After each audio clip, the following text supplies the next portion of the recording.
from Lagos, the nation's commercial capital. This is the News at 10. Live from Channels Television. Reporting tonight, Bukola Samuel Wemimo.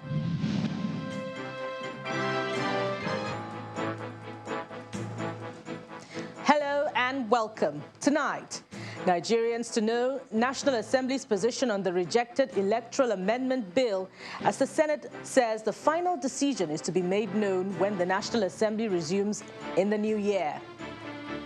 Senate approves the same figure of 17 trillion naira, also passed as Budget 2022 by the House of Representatives, raising hope of continuation of the January to December budget cycle. The President launches National Development Plan 2021 to 2025, designed to promote robust development in the area of science and technology. World Health Organization warns that blanket booster programs risk prolonging the fight against COVID-19, says the world cannot boost its way out of the pandemic. Plus, international news from our London studio. On business news tonight, federal government inaugurates committee to implement joint agreement on trade disputes between Nigeria and Ghana.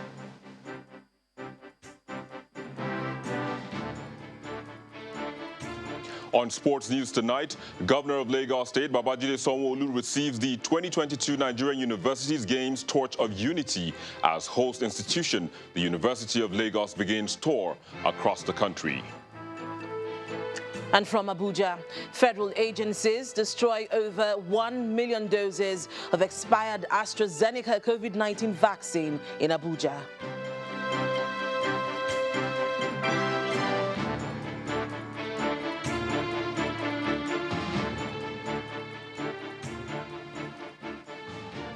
For the second day in a row, we begin at the National Assembly in Abuja, where yesterday's drama and heightened expectations for today ended in an anticlimactic U-turn.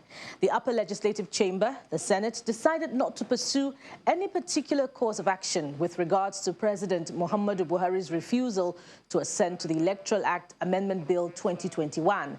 The Senate President, Hamad Lawan, told his colleagues at plenary after a closed-door session that it was decided that the Senate would wait to consult with the House of Representatives on the way forward. The Senate, in a closed session, deliberated on matters relevant to the workings of the Senate in particular and the National Assembly in general. The Senate also, in the closed session, discussed how to respond to the letter from Mr. President on the Electoral Bill amendment. The Senate consequently resolved to consult with the House of Representatives in January, when both the Senate and the House will be in session. Presently, the House of Reps has gone on recess. And like we all know, the constitutional provision is for the Senate and the House of Representatives to jointly take the appropriate action. The Senate also resolved to consult with our constituents during our recess in January. The Senate believes that our constituents have a role to play as the major stakeholders in the laws that we make in the National Assembly.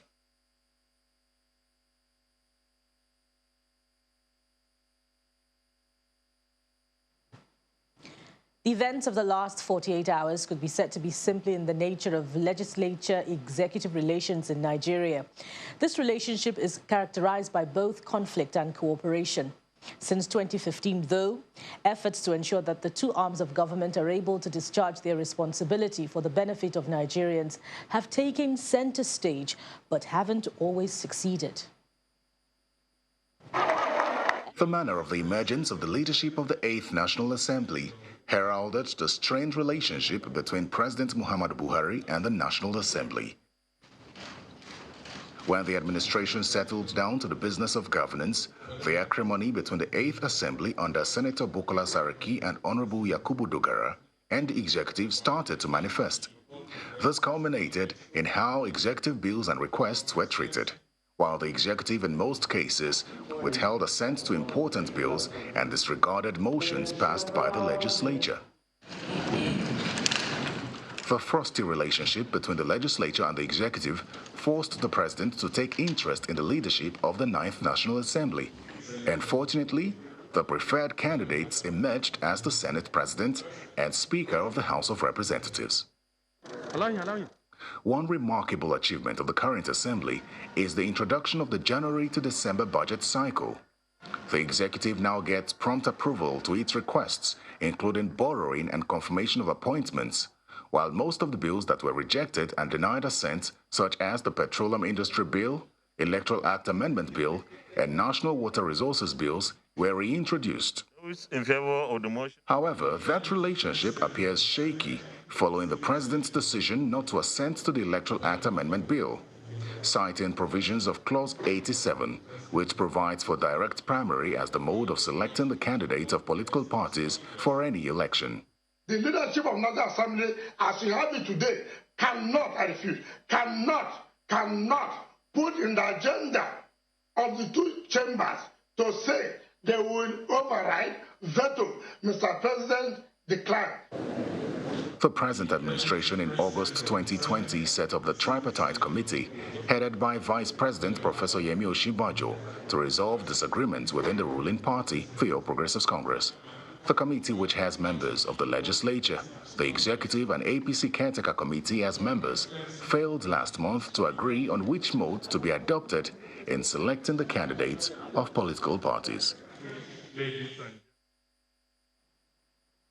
And to take a further look at the issues surrounding the Electoral Amendment Bill 2021, I am being joined on the news at 10 by a former member of the House of Representatives and senior advocate of Nigeria, Dr. Ehiogi West Idahosa. Thank you for being with us on the news at 10. Thank you very much.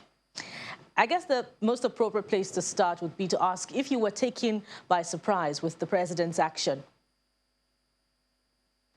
Well, not at all, because the president's action was a political decision arising from creative tension in the political system. That's understandable. What I think is surprising is the reaction of senior lawmakers who immediately started calling to override the veto of the president, in spite of the provisions of the rules, which allow them enough time to study the reaction of the president, and then if they do reject the reaction of the president after considering same, they can then begin to think about the possibility of overriding the veto. We are not there yet at all. We are not there. And from what you say, the choices before the National Assembly seem to be clear. Which one will you be recommending?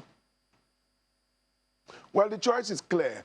Beyond the constitutional provision, which talks about the fact that the Assembly can override the veto, the rules of both houses are clear. Order 12 of the House rules, and I think 87 of the Senate rules make it clear that when the president rises to propose amendments or to give reasons for not signing, then both houses have a duty to look at it, consider it, in the case of the Senate, by its conference committee, in the case of the House, by the House as a whole. And then at the end of that, if they are not satisfied by the reasons given, and they do think that that amendment proposed by the president is totally unnecessary, a decision can be made to override the veto, and each house will then begin to walk about the possibility of trying to raise two-thirds majorities to do so. Otherwise, if they consider the amendments necessary and those reasons valid, the proper thing is to refer it back to the appropriate structure of the House, which will rework the controversial clause or the obstructional clause and resend same to the president for his assent. He hasn't quite said, I am refusing in totality. He has given conditional refusal to give that assent. Speaking of overriding veto, for clarity's sake, we heard a lawyer saying that what is needed to override a presidential veto is a simple majority of lawmakers present at a sitting. As a senior lawyer, please clear the air on this. No, absolutely, that's not correct. Section 58, subsection 5 of the Constitution is very clear. Order 12, Rule 12 of the House Rules is clear. And Order 78 of the Senate Rules is also very clear. It's an absolute two-thirds majority by each house. It's not a tea party. It's not a plaything at all. Again, for clarity's sake, what is the difference between declining assent and a veto? Well, now, politically speaking, it's the same thing. But for the purpose of convenience, let's say that I am declining this assent, I am not signing this bill, but I have my reasons for doing so. And I am not signing this bill at all. I have no obligation to sign it. It's an outright veto, unconditional veto. It's not common in the political arena, but it can happen. Now, so if you find a situation where I have my reasons for not signing this, and these are the reasons, once you look at those reasons, please get back to me, I will then sign. That's a much understandable situation, and that's where we are right now. And that's what we call conditional decline or conditional withholding of assent. And then, of course, there have been occasions where presidents refuse to sign or give their assent and give no reason at all. That's on conditional withholding of assent, and there's nothing to talk about, no negotiation, no filibustering, nothing at all. So in that case, probably both sides begin to weigh their chances. Are we strong enough to get an override of this veto, or do we surrender and come back again? So 2 in 1 now. In your own view, which exactly has the president done? Conditional veto or absolute veto? Yeah, and then you heard Governor Wike say that this assembly can never override the president. What do you think? If you can take that in one breath. Well, what the president has done is he's given a conditional withholding of his assent. It's never so easy to say this assembly can never override a veto. When we did so in 2001 or thereabout on the NDDC, well, no one thought we could do that. So politics is dynamic. It is possible that for many reasons that override can take place, and it's also possible that for political negotiational reasons, the override can be whittled down and may never take place. So it's still a free-for-all situation. But this particular assembly has never overridden the president before now. Would it take place? Do you see it happening? Assemblies haven't done that. This is this is quite a weak assembly. Everybody knows. The perception is also very low in public estimation. So the possibility and probability of an override is less believable, but it's not impossible. So before we let you go now, going forward, how do you suggest we avoid these kinds of executive legislative confrontations? Well, it will always be there. It's part of what Bill Clinton told us at that time was part of the creative tension in the legislative community. But what I think is going on now is that there is a very pragmatic approach to resolve this responsibly and amicably in the interest of the nation. And that's why I'm happy to see both houses talking about looking at the qualifications already given, the definitions given by the president, and then getting back to the constituents, and then getting back to see how they can get this bill signed. It's critical in defense of the sanctity of our electoral system. It's a critical bill. So direct primaries or not, the most important thing is to protect the electronic transmission of results. That's the target, and the eyes must be on the target. Dr. Ehiogi West Idahosa, thank you very much for your time and thoughts on the news at 10 on Channels Television. Thank you very much. I appreciate it. In part 2, after the break, Senate passes 17 trillion naira 2022 budget a day after the House of Representatives approved the same. Stay with us.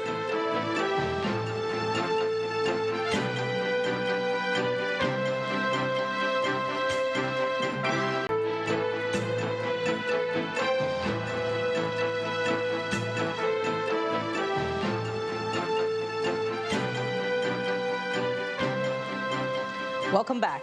If you've just joined us, you're watching the news at 10 live on Channels Television Lagos. Here's a reminder of our top stories. Nigerians to know National Assembly's position on the rejected Electoral Amendment Bill, as the Senate says the final decision is to be made known when the National Assembly resumes in the new year. Senate approves the same figure of 17 trillion naira, also passed as Budget 2022 by the House of Representatives, raising hope of continuation of the January to December budget cycle. And the President launches National Development Plan 2021 to 2025, designed to promote robust development in the area of science and technology. World Health Organization warns that blanket booster programs risk prolonging the fight against COVID-19.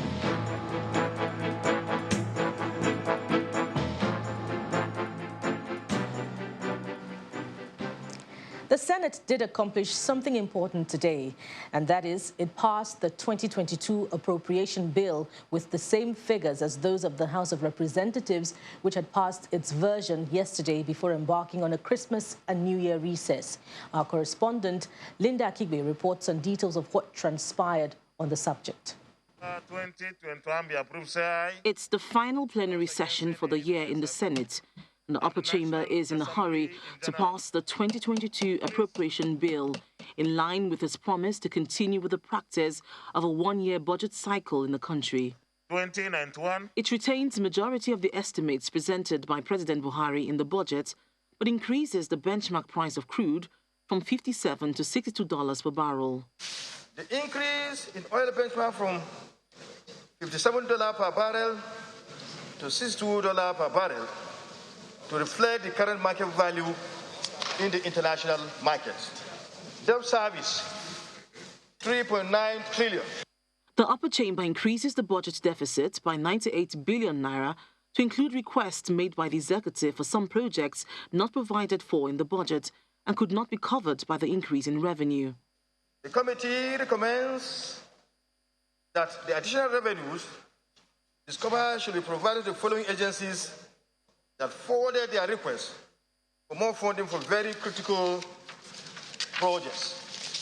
Works and Housing, Independent National Electoral Commission, INEC, for the 2023 general elections, Defense, and the National Population Commission, NPC, for the 2022 population census. For the 2022 appropriation bill, we are expecting that the bill will be cleaned up between today and tomorrow, and we hope that by tomorrow, the bill will be sent to Mr. President for his assent. The Senate also approves President Buhari's request for the development of 276.7 billion naira to fund expenditures in the 2021 budget. The development request is for the payment of contractors, public service wage adjustment for MDAs, funds for the Ministry of Education, Nigeria Air Force, Defense and FEMA. The Senate then adjourns to the 18th of January 2022. Linda Akibi, Channels Television News. And as a corollary to passing the budget 2022, the Senate also extended the lifespan of implementation of the capital budget 2021 till January 2022. This development has not made everyone happy. And one of those unhappy is the lead director of the Center for Social Justice, Mr. Eze Onyekwere, who picked holes in the decision. He, however, applauded the quick passage of Budget 2022. It's a welcome development that the budget has been passed before the beginning of the new year, and with the hope that the two chambers will harmonize whatever differences that have arisen, and of course for the president to give assent so that the budget starts on January 1 of 2022. However, it's been reported in the media that I think it's the Senate that has extended the 2021 budget to operate to an extent in the beginning of next year, but that's sending a rather not too good signal, because the 2021 budget is supposed to end on the midnight of December 31, 2021. So in essence, it's a welcome development, but part of the challenges we had with the budget was the size of the budget, not necessarily that divided per capita, that money was going to be sufficient for over 200 million people, but the source of the funding, a lot of deficit and a lot of expectation that the budget will be funded from borrowed money. So that's the key challenge.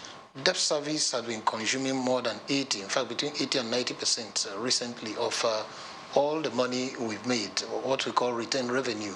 So if that trajectory continues in 2022, that will be extremely unfortunate, because what will happen is that it will crowd out other expenditure, whether it's capital and infrastructure, whether it is social services in health and education. So it still portends a challenge, because we have a situation where our debt profile is rising. As you are borrowing more, you also have to make a larger chunk of your revenue available to be able to service or pay back the debts over time. So that's an unfortunate scenario. And while the National Assembly appeared to be the focus of attention, there was much happening elsewhere. At the presidential villa, President Muhammadu Buhari, ahead of the Federal Executive Council meeting, formally launched the National Development Plan 2021 to 2025. Our State House correspondent, Gloria Umezoke, reports. In yet another move by the federal government to reinforce the nation's developmental purpose, a 2021-2025 National Development Plan, approved by the Federal Executive Council in November, is launched.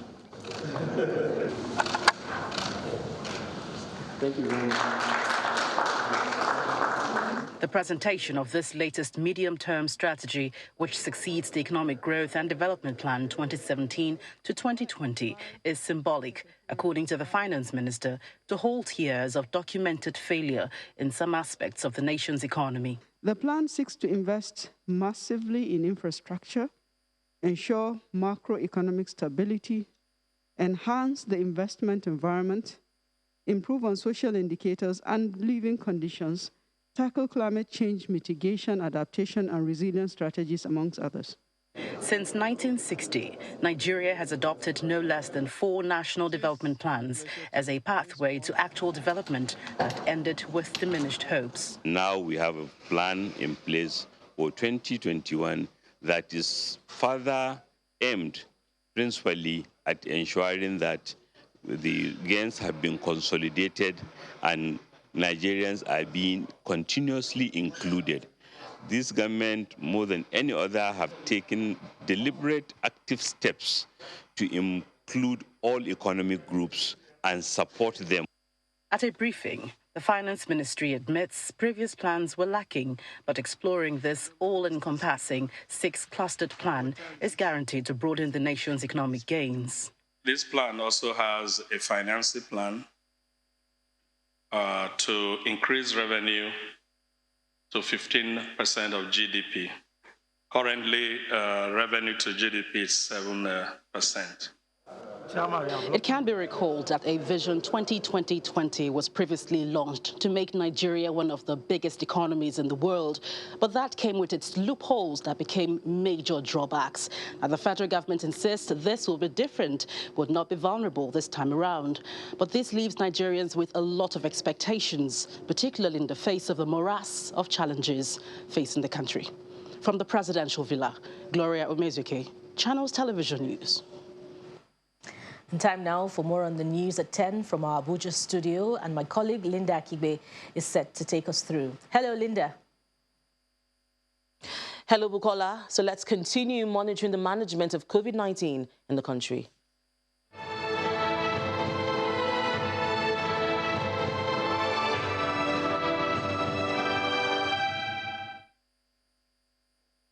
Over 1 million doses of the AstraZeneca COVID-19 vaccine have been destroyed by the National Agency for Food and Drug Administration and Control, NAFDAC, and the National Primary Healthcare Development Agency in Abuja. The vaccine doses were part of the over 2 million received in the country on October the 11th and 29th, 2021. Our correspondent, Emperor Simon, reports. The truck conveying the expired COVID-19 vaccines arrives at the Goza dumping site located 2 kilometers away from the Idu train station in Abuja. 1,066,214 doses of the vaccines are to be destroyed. They are part of the 2,594,100 doses of AstraZeneca vaccine received by Nigeria on the 11th and 29th of October 2021, out of which 1,527,886 doses were said to have been utilized. We have successfully withdrawn. The Executive Secretary of the National Primary Healthcare Development Agency and the Director General of the National Agency for Food and Drug Administration and Control, NAFDAC, give details on the expired vaccines. We had developed countries that procured these vaccines and hoarded them in their stores. At the point that they were about to expire, they were offered for donation. If something happens, we can recall through our track and trace setting, and if it expires, not our fault, NAFDAC will receive it. Every bit of the expired products is crushed to pieces to ensure they do not get into the wrong hands. Many of these vaccines were donated to Nigeria almost at the time they were about expiring, raising the question of whether developing countries like Nigeria are now being turned into dumping sites for COVID-19 vaccine. We have to do a better job of ensuring equitable supply of the COVID-19 vaccine. According to the National Primary Healthcare Development Agency, less than 10 million Nigerians have been vaccinated, as vaccine hesitancy remains a major challenge in Nigeria. Yet, the authorities are hoping to vaccinate 110 million people by the end of 2022. As Nigeria continues to make efforts to get more people vaccinated, one only wonders how long it will take the country to exhaust its current stock of vaccines to avoid a repeat of this exercise.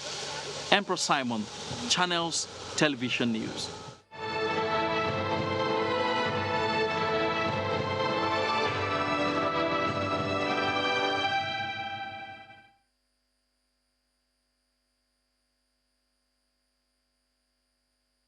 And still ahead on the news at 10, Governor Ganduje calls for calm following court judgment on ward and local government congresses in Kano State. Plus, federal government inaugurates committee to implement joint agreement on trade disputes between Nigeria and Ghana. That's in business news. Join us again.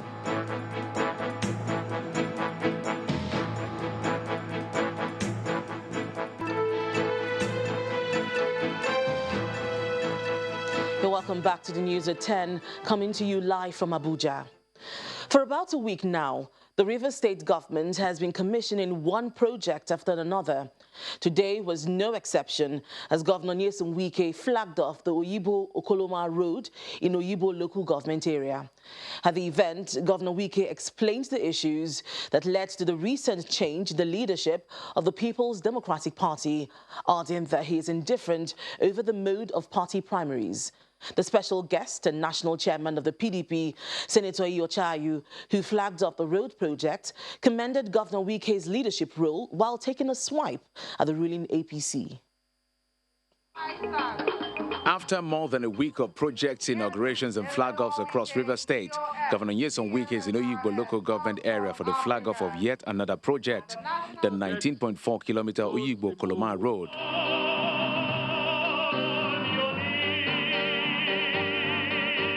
To perform the exercises, the newly inaugurated national chairman of the People's Democratic Party, Senator Iyochayu, who uses the opportunity to challenge the federal government on the management of the economy and security.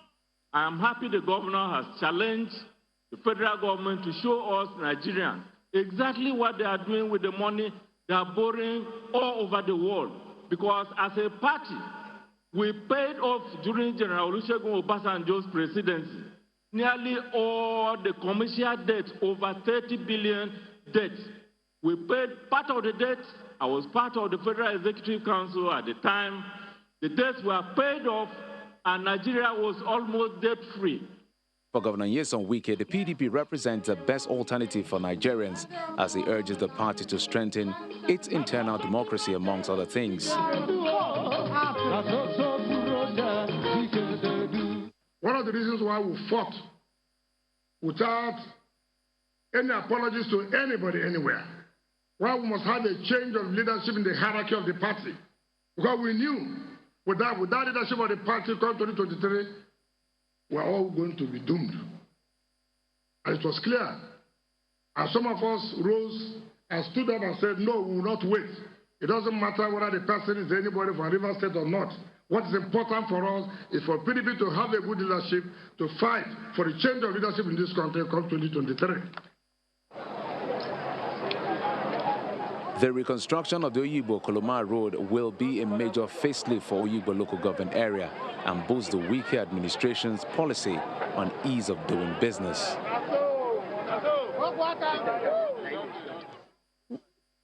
Now to the crisis rocking the All Progressives Congress in Kano State.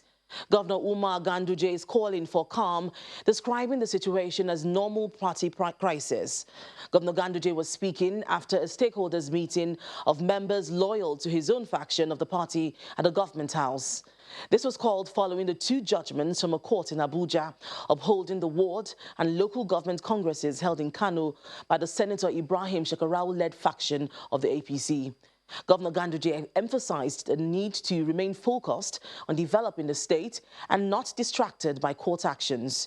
During the meeting, Senator Kabiru Gaya, representing Kano South and other party stalwarts, pledged their unflinching loyalty to his administration.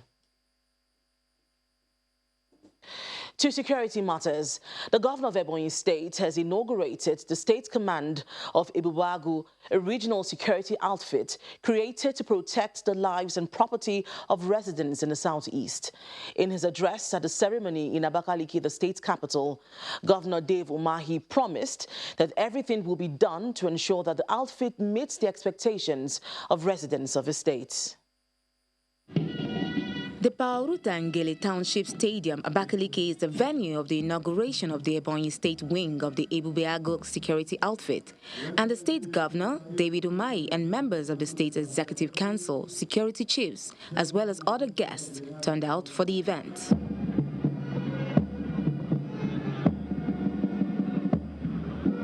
This ceremony is coming months after governments in the Southeast Zone agreed to set up a security unit to assist other state actors to stamp out all forms of security breaches in the region.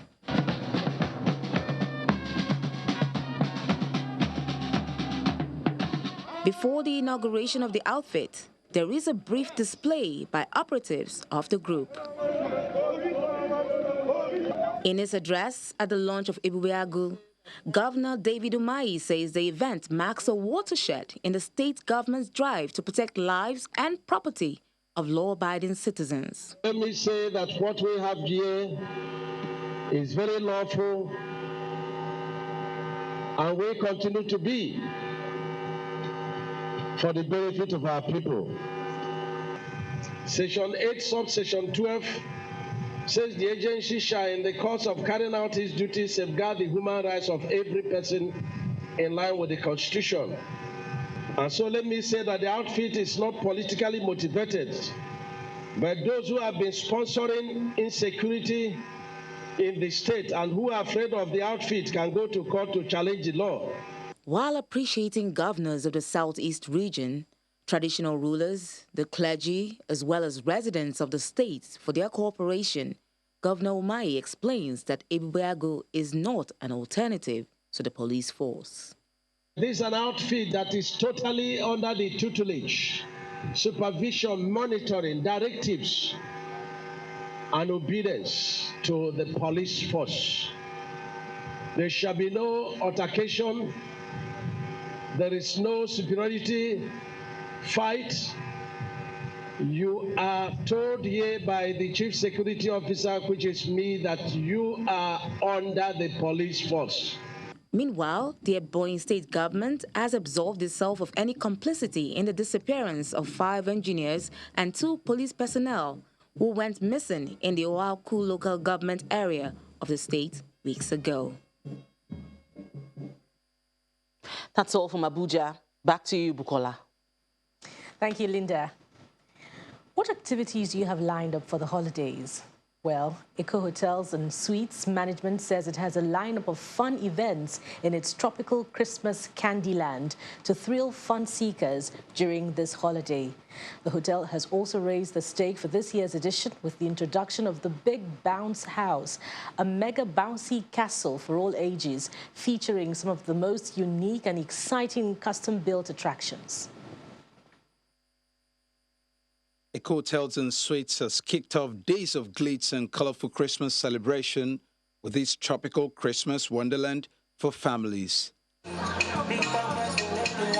series of planned activities are lined up: sensational carol key recital, Santa procession, buffet, tropical Christmas party, and the Big Bounce House.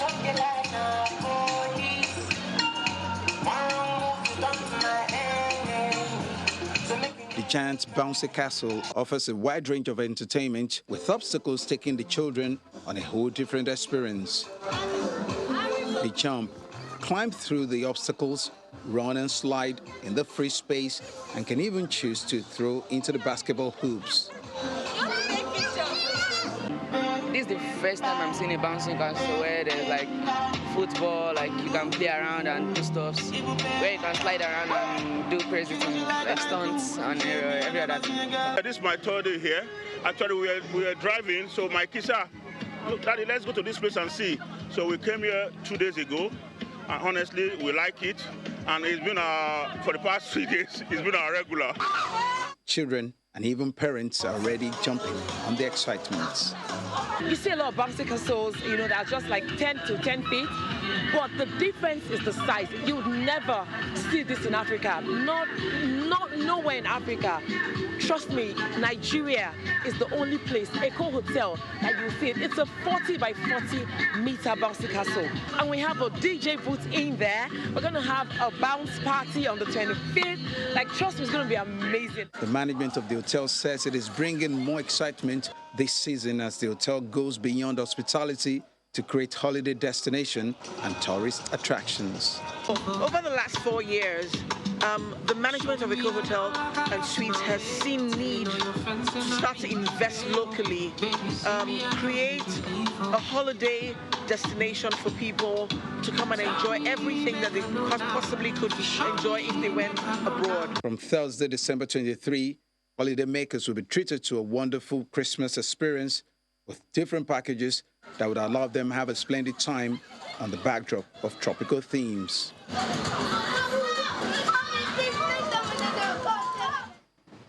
Sure to look forward to. And up next on the news at 10 is Business News with Teniola Shobowali.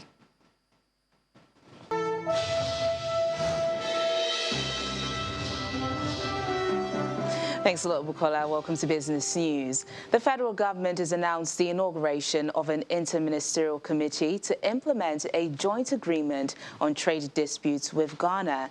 The agreement follows the outcome of a high-level bilateral meeting between the Minister of Industry, Trade and Investment and his Ghanaian counterpart held between May the 31st and June the 2nd. According to Nigeria's Minister of Trade, Industry, Trade and Investment, Mr. Adini Adebayo, both parties seek to formalize trade and investment relations, as well as address other critical issues between the two countries.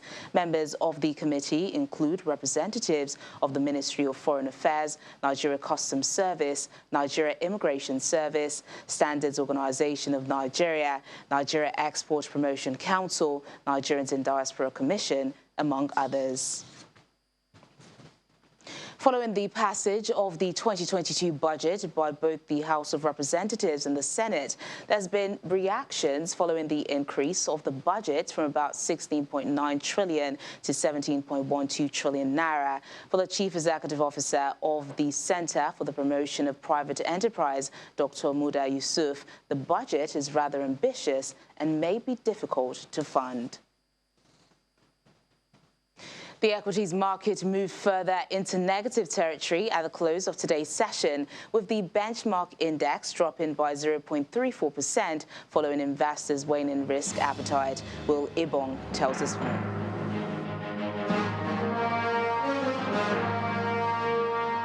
Hello and welcome to the Stock Market Report. All things seem to point to a rebound after the slight pullback in Tuesday's trading session. But here we are. The all-share index plunged 0.34%, dragged down by MTN Nigeria, Lafarge, and some Tier 1 banking stocks. Let's break it down. MTN shares fell 1.34%, shedding 2 naira 50 kobo off its share price. Cement giant Lafarge pulled back 3.37%, while FBN Holdings closed down 1.64% to end the day. Ultimately, these weighed on the sectors as the banking index sank 1% and the industrial goods fell by 0.21%. Meanwhile, UAC Nigeria defended its level on the top trades chart at about 77 million units of shares traded today.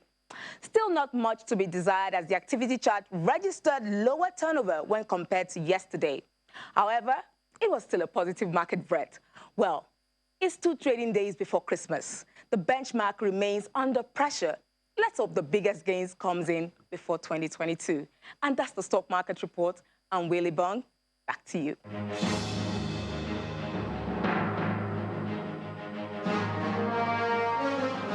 Definitely do hope so, Will. Meanwhile, other major global equities closed positive today as investors continue to monitor the Omicron risk. Let's check out their closing numbers today.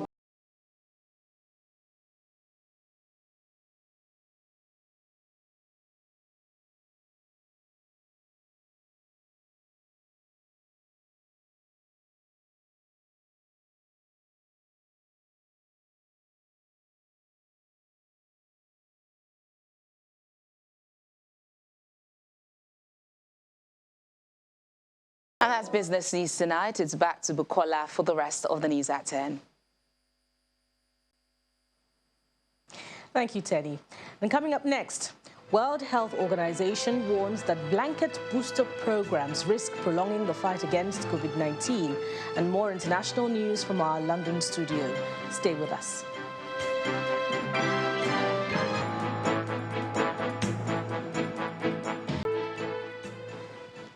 Welcome back. The World Health Organization, WHO, says the rush in wealthy countries to roll out additional COVID vaccine doses is deepening the inequity in access to jabs that is prolonging the pandemic. For more international news, here's Simon Pusey with Around the World in 5. Good evening and welcome to the Channel Studios here in London with your international news around the world in 5. Dutch prosecutors have called for life imprisonment for 3 Russians and a Ukrainian charged with shooting down Malaysia Airlines flight MH17 in 2014. They say the defendants, who are all at large, helped supply a missile system that pro-Russian separatists used to fire a rocket at the flight. Op dat moment detoneert een warhead van een boekraket. International investigators announced charges against the 4 suspects in June 2019. All 298 passengers died on board the flight, which was hit by a surface-to-air missile. The next hearing will take place on March the 7th, when the defence will present its closing arguments. European leaders are reinstating coronavirus restrictions as the new Omicron variant continues to spread across the continent. Germany and Portugal are among nations announcing post-Christmas curbs and greater social distancing measures.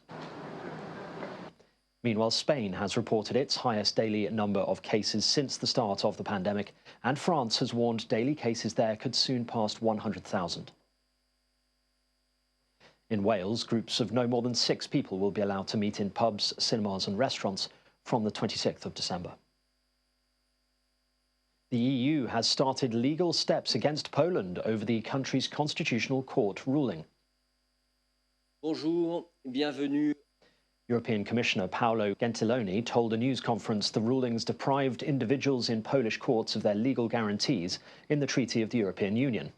It is an escalation of the conflict with Warsaw over the rule of law that began when Poland's ruling nationalist and Eurosceptic Law and Justice Party took power in 2015.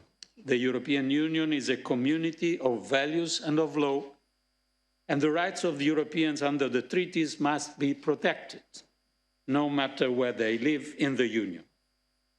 As many as 100 people are missing after a landslide at a jade mine in Myanmar. The landslide occurred in the Hakant area of northern Kachin state and is believed to have been caused by an overflow of rubble discarded from lorries to open-pit mines. Rescue teams are desperately searching for people in a nearby lake, with most victims believed to be illegal miners. One person has been confirmed dead. South Korean small business owners have held a rally in central Seoul to protest against tighter curbs ahead of the holiday season and called for compensation.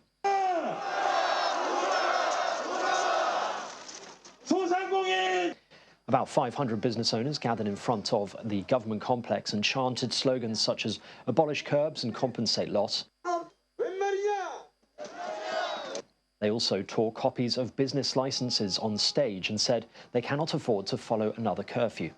Last week, authorities announced a series of social distancing measures lasting until at least January the 2nd. Manchester City defender Benjamin Mendy has been charged with another count of rape in addition to earlier charges of rape and sexual assault. The 27-year-old has now been accused of 8 offences against 5 women, which includes 7 counts of rape. The charges against Mendy are alleged to have taken place between October 2020 and August 2021. Mendy last played for City against Tottenham Hotspur on August the 15th and was suspended by the Premier League club later that month. Spaniards have got in line early for the draw of the annual Christmas lottery known as El Gordo.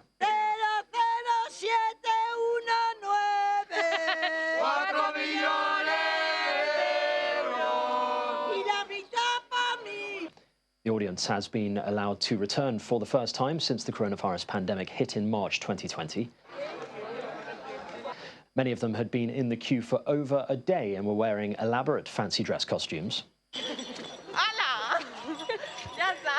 The over 200-year-old lottery pays out up to €400,000 for every 20 euros wagered. And finally, scientists have announced the discovery of a perfectly preserved dinosaur embryo that was preparing to hatch from its egg just like a chicken. The fossil shows the embryo of a toothless theropod dinosaur, or oviraptorosaur, in a curled position which is known as tucking, which is behavior seen in birds shortly before they hatch. The embryo was discovered in Guangzhou in southern China, and researchers estimate it is at least 66 million years old. Researchers say it is the best dinosaur embryo ever found in history. And that's your international news around the world in 5. Now back to the Channel Studios in Lagos. And welcome to Sports News. Thank you, Simon. Now, ahead of the March the 16th, 2022 Nigerian University Games, the governor of Lagos State, Babajide Sanwo-Olu, earlier today received the Torch of Unity at Lagos House Marina. The governor congratulated the delegation led by the Vice Chancellor of the university, Professor Toyin Ogundipe, for getting the hosting rights of the Games, and he is confident the sports would further bring about unity and togetherness. In the Nigerian Women's Football League, Match Day 3 games played this evening. Delta Queens defeated Sunshine Queens to pick their first win of the season. Newcomers Niger Rottels continued their impressive run this season with a 5-2 win against Adamawa Queens. Well, you can see other results from other games on the screen. And that's it on Sports News. It's back to Buki with the rest of the news at 10. Thank you, Victor. And the main news again. The Senate President Hamid Lawan today said Nigerians will know the National Assembly's position on the Electoral Amendment Bill rejected by the President, just as he explained that the final decision will be revealed when plenary resumes in the new year. And that's it on the News at 10 today. Thank you for watching. And from all of us here, it's good night.